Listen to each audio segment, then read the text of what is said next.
Je m'appelle Benoît Voyer.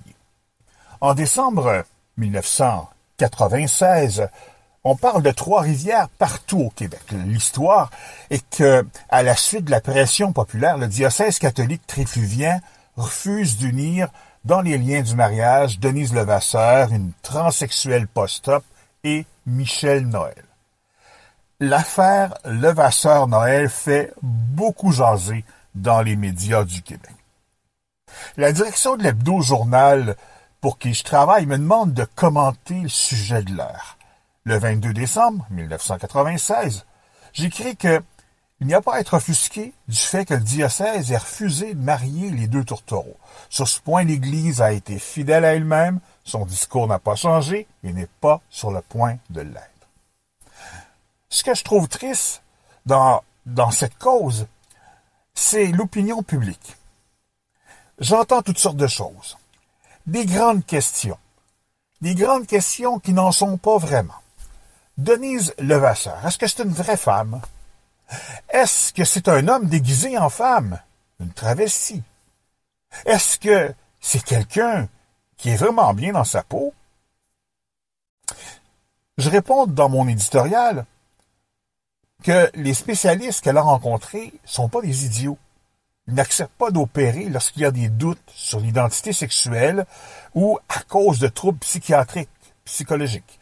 Si l'équipe médicale et psychiatrique est unanime sur le fait que Denise Levasseur est une véritable femme, alors cessons d'en douter. Une autre question circule dans l'opinion publique.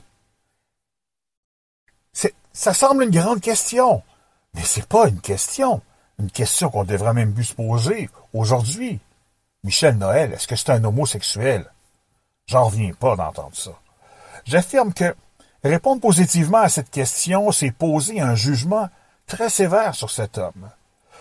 Pour lui, qui a connu sa nouvelle partenaire co-féminin, il n'y a pas de doute qu'il l'est pas. C'est pas un homo. Peut-on vraiment dire le contraire? Difficile, depuis que le public a pu remarquer le charme de Denise Levasseur. J'ajoute dans mon éditorial, cette histoire révèle une chose. Nous sommes tous une gang de pharisiens. On juge rapidement d'une situation qu'on ne connaît pas vraiment en profondeur. De plus, on dit à haute voix qu'on a tous des droits égaux, mais on condamne comme de vulgaires hors-la-loi ces deux personnes qui veulent vivre un bonheur paisible. Alors enfin, soyons honnêtes, si l'histoire de ce couple nous a fait tant jaser, c'est qu'elle dérange des éléments de notre intériorité. C'est bien plus de ça, bien plus de cela qu'on devrait parler.